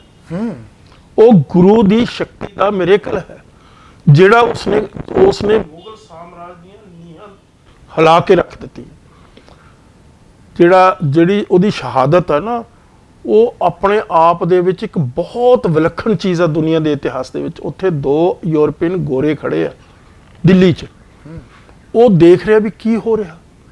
ਹਾਫੀ ਖਾਨ ਮੁਸਲਮਾਨਾਂ ਦਾ, ਅਹਿਮਦ ਸ਼ਾਹ ਅਬਦਾਲੀ ਦਾ ਹਿਸਟੋਰੀਅਨ ਆ, ਉਹ ਖੜਾ ਉੱਥੇ ਰੋਜ਼ਨਾਮਚਾ ਲਿਖਿਆ ਜਾ ਰਿਹਾ। ਰੋਜ਼ਨਾਮਚਾ ਲਿਖਦੇ ਸੀ ਨਾ, ਜਿਸ ਤਰ੍ਹਾਂ ਅੱਜ ਕੀ ਹੋਇਆ ਦਿੱਲੀ ਦੇ ਵਿੱਚ ਰੋਜ਼ਾਨਾ। ਉਸ ਰੋਜ਼ਨਾਮਚੇ 'ਚ ਮੁਸਲਮਾਨਾਂ ਨੇ ਲਿਖਿਆ ਕਿ ਕੈਸੀ ਅਜੀਬੋ ਗਰੀਬ ਫਨਾਮਨਾ ਹੋ ਰਿਹਾ ਜਿਹੜਾ ਦੁਨੀਆ 'ਚ ਅਸੀਂ ਦੇਖੇ ਨਹੀਂ, ਜਿਹੜਾ ਅਸੀਂ ਦੁਨੀਆ 'ਚ ਦੇਖੇ ਹੀ ਨਹੀਂ। ਤਾਂ ਕੀ ਹੋ ਰਿਹਾ ਦੇਖੋ। ਮਹਾਰਾਜ ਉਹ 740 ਸਿੰਘ ਸੀ ਉਹਨਾਂ ਦੇ ਨਾਲ, ਬੰਦਾ ਸਿੰਘ ਬਹਾਦਰ ਦੇ ਨਾਲ, ਉਹਨਾਂ ਦਾ ਬੱਚਾ ਸੀ, ਪਕੜੇ ਗਏ। ਤਾਂ ਇੱਕ ਸਿੱਖ ਨੂੰ ਰੋਜ਼ ਸ਼ਹੀਦ ਕਰਦੇ ਸੀ ਦਹਿਸ਼ਤ ਪਾਉਣ ਦੇ ਲਈ, ਔਰ ਇਹ ਕਹਿਣ ਦੇ ਲਈ ਵੀ ਹੁਣ ਸਿੱਖ ਅਸੀਂ ਮਲੀਆਂ ਮੇਟ ਕਰ ਖਤਮ ਕਰਤੇ, ਨਾਮੋ ਨਿਸ਼ਾਨ ਮਿਟਾਤਾ ਸਿੱਖਾਂ ਦਾ। ਇੱਕ ਬੱਚੇ ਦੀ ਯੰਗ ਬੱਚਾ, ਉਹਦੀ ਮਾਂ ਆਉਂਦੀ ਆ, ਉਹ ਕਹਿੰਦੀ ਆ ਵੀ ਮੇਰਾ ਬੱਚਾ ਤਾਂ ਇਸਲਾਮ ਕਬੂਲ ਕਰਨ ਨੂੰ ਤਿਆਰ ਆ। ਉਹ ਕਹਿੰਦੇ ਛੱਡ ਦਾਂਗੇ। ਉਹ ਬੱਚੇ ਕੋਲ ਆਉਂਦੇ ਆ ਕਿ ਤੇਰੀ ਮਾਂ ਇਹ ਕਹਿੰਦੀ, ਉਹ ਕਹਿੰਦਾ ਮੇਰੀ ਮਾਂ ਹੀ ਨਹੀਂ। ਮੈਂ ਜਦੋਂ ਸ਼ਹੀਦ ਹੋ ਕੇ ਜਾਣਾ ਤਾਂ ਗੁਰੂ ਜਿਹੜੇ ਮੇਰੇ ਸ਼ਹੀਦ ਹੋਣ ਵਾਲੇ ਹੈ ਸਾਰੇ ਮੈਨੂੰ ਪੁੱਛਣਗੇ ਤੂੰ ਕੀ ਕਰਕੇ ਆ, ਤੂੰ ਗੁਰੂ ਕਦੇ ਪਿੱਠ ਕਰਕੇ ਆ। ਬੰਦਾ ਸਿੰਘ ਬਹਾਦਰ ਦੇ ਪੁੱਤ ਦੀ, ਅਜੈ ਸਿੰਘ ਦੀ, ਮਾਰ ਕੇ ਉਸ ਦਾ ਕਾਲਜਾ ਕੱਢ ਕੇ ਉਸਦੇ ਮੂੰਹ 'ਚ ਪਾਇਆ। ਔਰ ਉਹ ਸਾਰੀ ਚੀਜ਼ ਲਿਖਤੀ ਰੂਪ ਦੇ ਵਿੱਚ ਅੱਜ ਅਵੇਲੇਬਲ ਹੈ।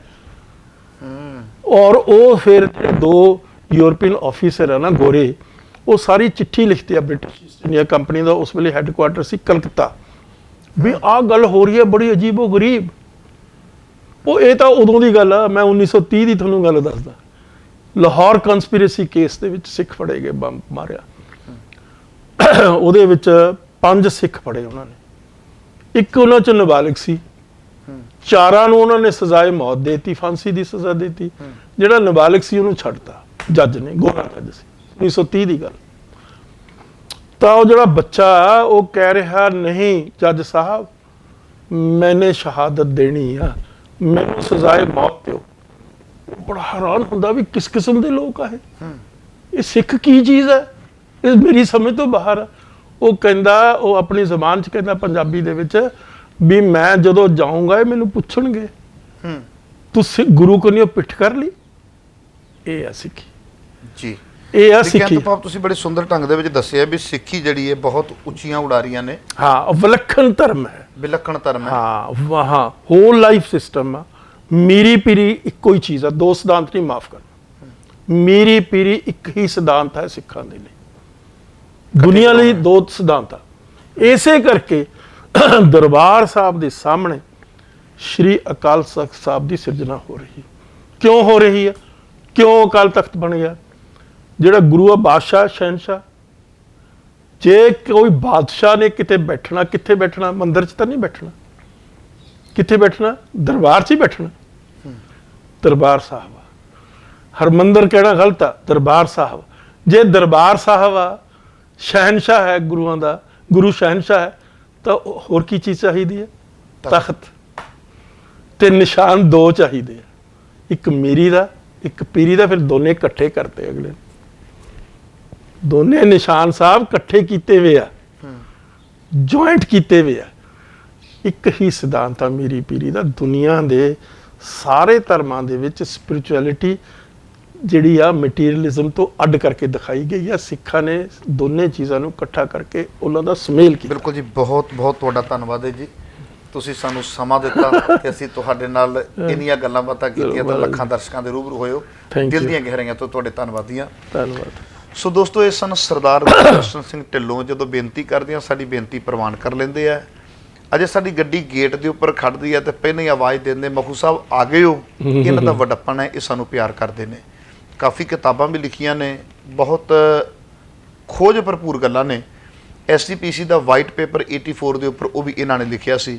ਖੈਰ, ਗੱਲਾਂ ਤੇ ਬੜੀਆਂ ਕਰਨ ਵਾਲੀਆਂ ਨੇ, ਪਰ ਸਮੇਂ ਦੀਆਂ ਘੜੀਆਂ ਸਾਨੂੰ ਰੋਕਦੀਆਂ ਨੇ। ਬੜੀ ਜਲਦੀ ਤੁਹਾਡੀ ਸੇਵਾ ਦੇ ਵਿੱਚ ਦੁਬਾਰਾ ਹਾਜ਼ਰ ਹੋਵਾਂਗਾ। ਆਪਣੇ ਸੇਵਕ ਹਰਪ੍ਰੀਤ ਸਿੰਘ ਮਖੂ ਨੂੰ ਦਿਓ ਇਜਾਜ਼ਤ। ਵਾਹਿਗੁਰੂ ਜੀ ਕਾ ਖਾਲਸਾ, ਵਾਹਿਗੁਰੂ ਜੀ ਕੀ ਫਤਿਹ। ਅਕਾਲ ਚੈਨਲ ਨੂੰ ਸਬਸਕ੍ਰਾਈਬ ਕਰੋ। ਨਵੀਂ ਵੀਡੀਓਜ਼ ਦੀ ਨੋਟੀਫਿਕੇਸ਼ਨ ਦੇ ਲਈ ਬੈਲ ਆਈਕਨ ਨੂੰ ਕਲਿੱਕ ਕਰਨਾ ਨਾ ਭੁੱਲਣਾ।